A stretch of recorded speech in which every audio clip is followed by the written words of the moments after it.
So we fed two groups of dogs two different diets. One was a standard commercial premium kibble diet, which is quite rich in carbohydrate, and the other diet was a raw meat diet, so very little, negligible carbohydrate, certainly no dietary fiber in that. We fed those two diets for 9 weeks, and then we measured the bacteria that were present in the feces of those dogs.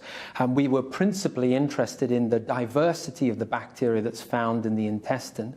The intestinal bacteria is a vast ecosystem of hundreds of different bacteria, and we wanted to know whether feeding a raw meat diet decreased the diversity of that ecosystem. Because there's been a growing awareness, hasn't there, that the microbiome of all of us and our pets is in fact a critical part of our nutrition. For long it's been neglected, and it hasn't been considered for anything more than the gastrointestinal tract. And that, to be fair, was our focus here, its role in intestinal health. But it is quite surprising that every time somebody looks for an association between the microflora and a disease state, they find an association in as diverse a range of diseases, from obesity, mental depression, autism, cancer. It's quite surprising how many diseases the microflora affects. So what was the effect that you found? What we found was the principal finding of our study was that the raw meat diet significantly decreased the diversity of the bacteria that were present in the intestine. That difference was present at 3 weeks and continued throughout the 9 weeks of the study.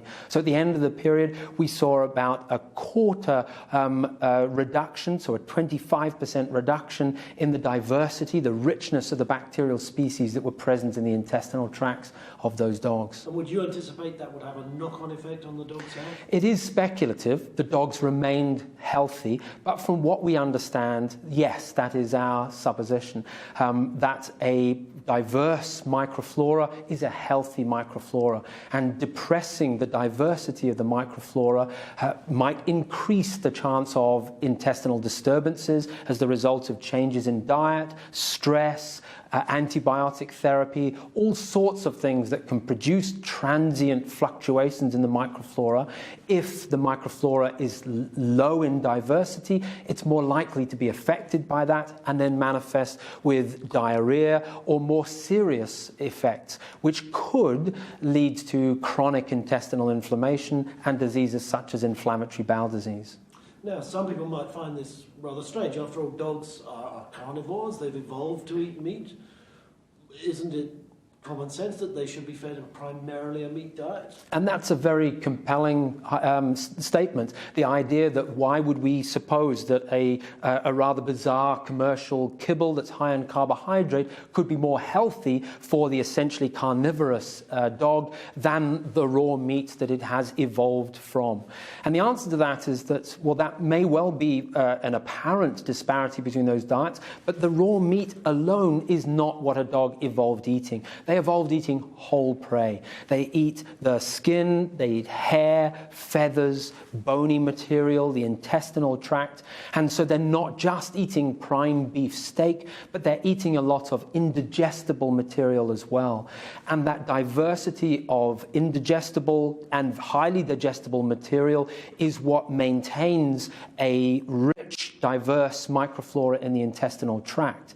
So I think it's more a reflection of the fact that raw meat diets, where that is the only component and there isn't any indigestible material, is just not a fitting emulation of what the ancestral diet is. So what sort of a mix do you think dogs ought to be getting?